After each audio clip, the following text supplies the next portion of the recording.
Speaker साहब, ये presidential speech में पहले पैराग्राफ में प्रेसिडेंट साहब जो हैं वो कांग्रेचुलेट कर रहे हैं इस ऑगस्ट हाउस को। सर, सेकंड पैराग्राफ में वो इंस्पिरेशन ले रहे हैं और गाइडेंस ले रहे हैं कायद-ए-आज़म मोहम्मद अली जिन्ना से, शहीद जुल्फ़िकार अली भुट्टो से, शहीद मोहतरमा बेनज़ीर भुट्टो से। और क्यों इंस्पिरेशन ले रहे हैं? वो इंस्पिरेशन ले रहे हैं कि they were advocates for democracy, tolerance and social justice. और सर, जारी बात है, अगर मैं यहाँ पे मेरा पैराग्राफ हो तो मैं ये कहूँगी कि मेरी इंस्पिरेशन कायद-ए-आज़म मोहम्मद अली जिन्ना के साथ साथ मेरे लीडर इमरान खान के नाम पे भी है। अब सर, अगले पेज पे प्रेसिडेंट साहब फरमाते हैं कि शहीद मोहतरमा Benazir Bhutto was a champion for women's right and always went an extra mile in advancing the women's. Speaker साहब, मैं आपकी तवज्जो हासिल करना चाहती हूँ प्लीज़। अब सर, ये विमेन एम्पावरमेंट के ऊपर प्रेसिडेंट साहब ने बेनज़ीर भुट्टो साहिबा से इंस्पिरेशन लिए। सर, हम भी कदर करते हैं, लेकिन सर जो हमारे मुल्क के अंदर इस वक्त इशारे हैं, पाकिस्तान में मर्द सियासतदानों को तो छोड़ें, ख़वातीन सियासतदानों के साथ 9 मई के नाम पे और इमरान खान का साथ न छोड़ने के नाम पे सियासत का मुकाबला सियासत से नहीं, सियासत का मुकाबला चादर खींचने से, खुनरेजी करने से और इज्जतों की पामाली से शुरू किया है। सर, ये मेरे पास रिपोर्ट है HRCP 2020 की। सर, इसकी रिसर्च कहती है कि 90% पाकिस्तानी ख़वातीन ने कहीं पर भी ज़िंदगी के किसी हिस्से में डोमेस्टिक वायलेंस का वो शिकार हुई है। तो स्पीकर साहब, जब 90% ख़वातीन कहीं पर डोमेस्टिक वायलेंस का शिकार हुई हैं, वहाँ पे कोई आदमी जिसका ज़हनी तवाज़न शायद दुरुस्त ना हो और अपना आप को बड़ा एम्पावर्ड समझता हो, मेल शॉविनिज़्म है, वो बंद दरवाज़ों के पीछे किसी खातून के ऊपर जो है वो तशद्दुद करता है ताकि उसकी चीखें सुनाई ना दें। जब घर के बड़े उसको जमा करते हैं और उसको बुलाते हैं कि तुमने खातून के ऊपर तशद्दुद क्यों किया, तो सर वो भी मुँह छुपाए फिरता है।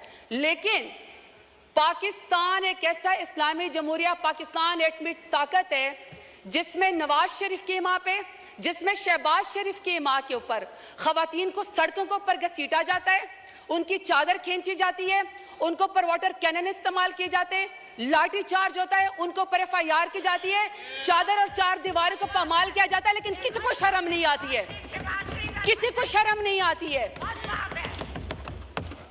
स्पीकर साहब, कहा गया कि जी सियासत में सबका हक है और इसमें लिखा हुआ है कि जी टॉलरेंस होनी चाहिए। अगर टॉलरेंस होनी चाहिए तो स्पीकर साहब, किसी के साथ तो किसी के वालिद साहब, किसी के दादा साहब कोई वजीर थे, पाकिस्तान की खिदमत की थी, कहीं पर किसी का जो है वो पीरी मुरीदी का मामला है, कहीं पर जो है वो किसी वजीर और मुशीर के या किसी का कहता है कि जी मैं फलाने तुमंदार सरदार का बेटा हूं और बेटी हूं। लेकिन स्पीकर साहब, मेरा सवाल है कि अगर मैं NA 185 पे जरताज गुल वजीर डेरा गाजी खान से इलेक्शन लड़ना चाहती हूँ, तो क्या डेरा गाजी खान मेरे लिए नो गो एरिया था कि आप मेरे प्रपोजर और सिकंदर को भी अगवा करें, आप मेरे घर का मुहासरा करें, जब मैं घर से निकलूं तो आप मेरे ऊपर लाठी चार्ज करें? पूरे डेरा गाजी खान ने देखा कि पूरे डेरा गाजी खान की जितनी भी पुलिस एनफोर्समेंट थी, इंतजामिया थी, वो एक साइड के ऊपर खड़ी थी और मुझे पाकिस्तानी चौक पे कॉर्डन ऑफ करके अकेला वहां पे खड़ा किया हुआ था। किसी को शर्म नहीं आई है, किसी को कोई फर्क नहीं वहां पे पड़ा। जब घर से बाहर निकलो तो कहते हैं कि आप NOC दो। कौन से आईन कानून में स्पीकर साहब होता है कि घर से निकलने के लिए आपको NOC चाहिए? बाप दादा ने मस्जिद बनवाई, नमाजों के ऊपर दरवाजे बंद कर दिए, क्योंकि ये जरताज गुल के घर के सामने जो वो मस्जिद है, वहां पे मार्केट थे तो मार्केट के दरवाजे बंद कर दिए। उन्होंने कहा ईद और चांद रात के ऊपर भी यहाँ पे कोई खरीदो फरोख्त नहीं होगी, क्योंकि शायद ये इस मार्केट में यहाँ पे जरताज गुल रहती है। मेरे खानदान की खवातीन स्पीकर साहब शरई पर्दा करती हैं। 10-10 दफा मेरे घर के ऊपर जब रेड किया गया, दरवाजे तोड़े गए, लाते मार के पुलिस आई, तो वहां के सारे वो बापर्दा खवातीन घर छोड़ के चली गई। तो आप कहते हैं कि आपको सियासत का हक है। मानते हैं हम बेनज़ीर भुट्टो साहबा की हम इज्जत करते हैं क्योंकि पहले वजीर आजम थी खातून, लेकिन एक दूसरी भी तो है ना, जो टिकटॉकर वजीर आला जो कहती है कि खवातीन मेरी रेड लाइन है। रेड लाइन के बाद आप यहाँ पे कायद-ए-आज़म रहमतुल्लाह अलैह की तस्वीर के सामने मोहतरमा फातिमा जिन्ना का जिक्र करते हैं। शुक्र है स्पीकर साहब, स्पीकर के मोहतरमा फातिमा जिन्ना के जो अपोनेंट थे ना, वो हिंदू थे, वो अंग्रेज थे, वो कुछ तो वजादार थे। यहाँ पे वजादारी का मुझे आलम बताएं, यहाँ पे आप मुझे वजादारी का आलम बताएं स्पीकर साहब। कि कायद-ए-आज़म रहमतुल्लाह अलैह के पाकिस्तान में भी खवातीन को सियासत की इजाजत है।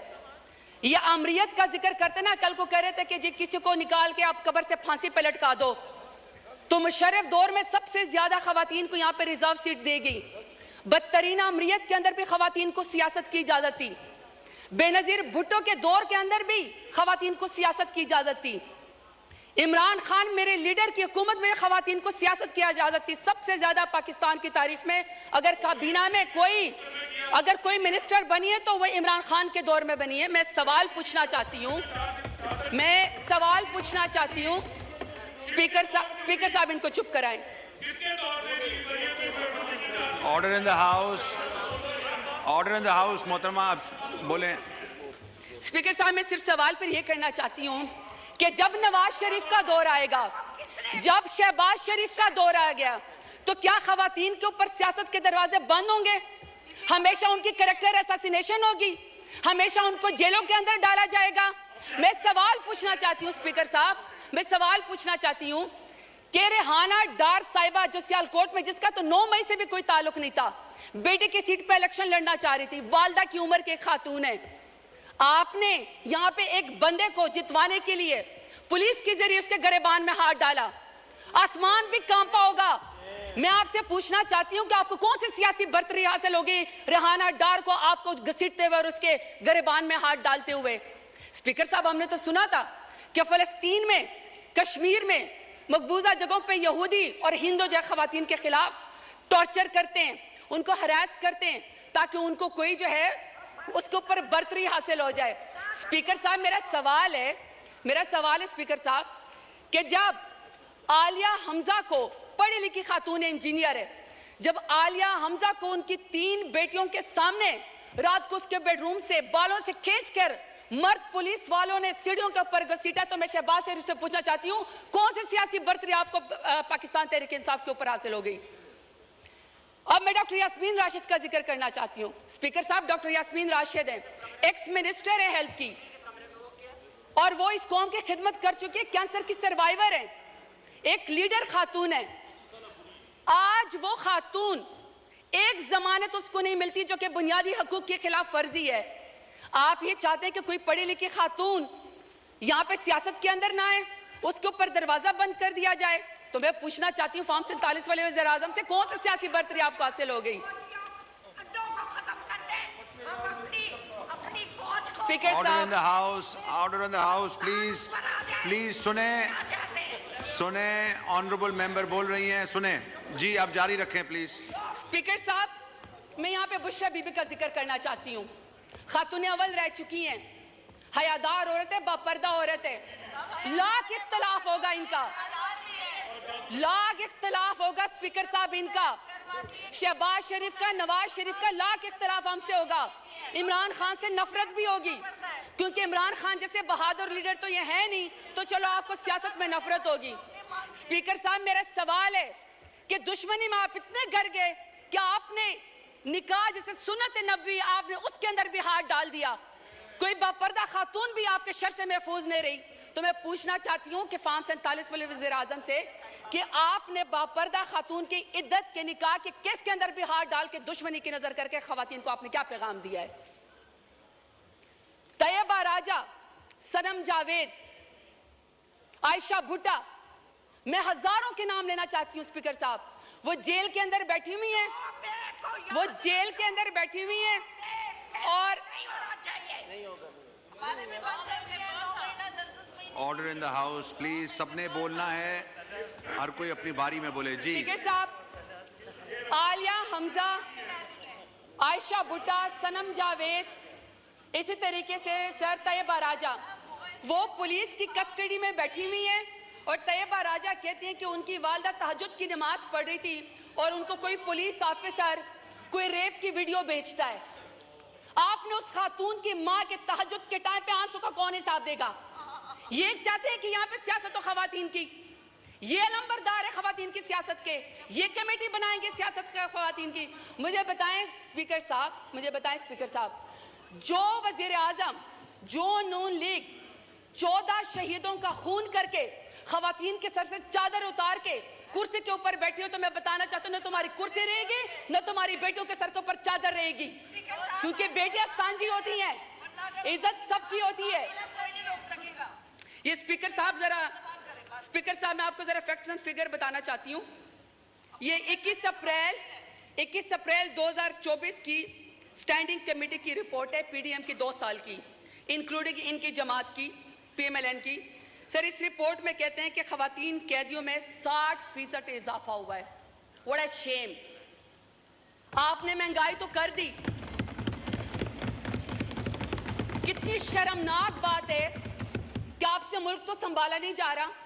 आप कश्मीरियों का खून करते हैं, आप खवातीन को सड़कों के ऊपर घसीटते हैं, आप किसानों की पटकी उतारते हैं, लेकिन आपके पोर्टफोलियो पे माशाल्लाह से क्या है कि 60% खवातीन का इजाफा हुआ है कैदियों में। इसका हिसाब हमें कौन देगा? चले छोड़े, हम नहीं मानते। आप हमारी रिपोर्ट को, हमारी इस बात को ये रद्द कर दे, क्योंकि मैं तो पीटीआई की हूँ। जरा अपने माई बाप अमेरिका सुपर पावर की स्टैंडिंग कमेटी की जरा इनकी रिपोर्ट पढ़े। ये जी स्पीकर साहब, ये स्टेट डिपार्टमेंट की ह्यूमन राइट्स कमेटी की रिपोर्ट्स हैं। जरा ये पीएमएलएन का मैं आपको जरा इनका पोर्टफोलियो बताना चाहती हूँ।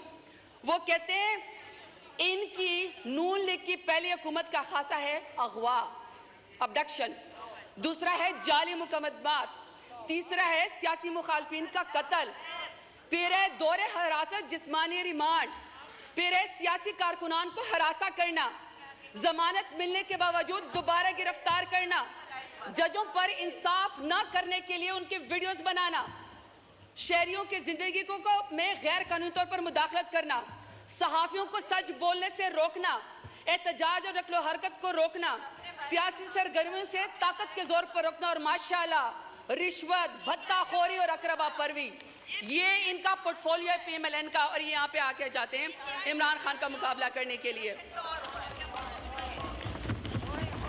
शुक्रिया।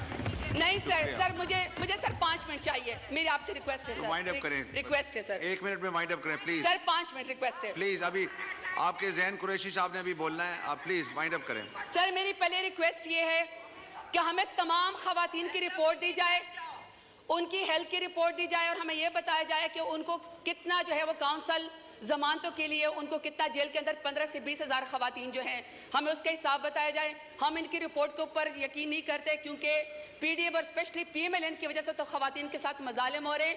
यहाँ पे किसी ऐसे इंडिपेंडेंट इदारे को इन्वॉल्व किया जाए जो हमें इस रिपोर्टिंग में मदद दे।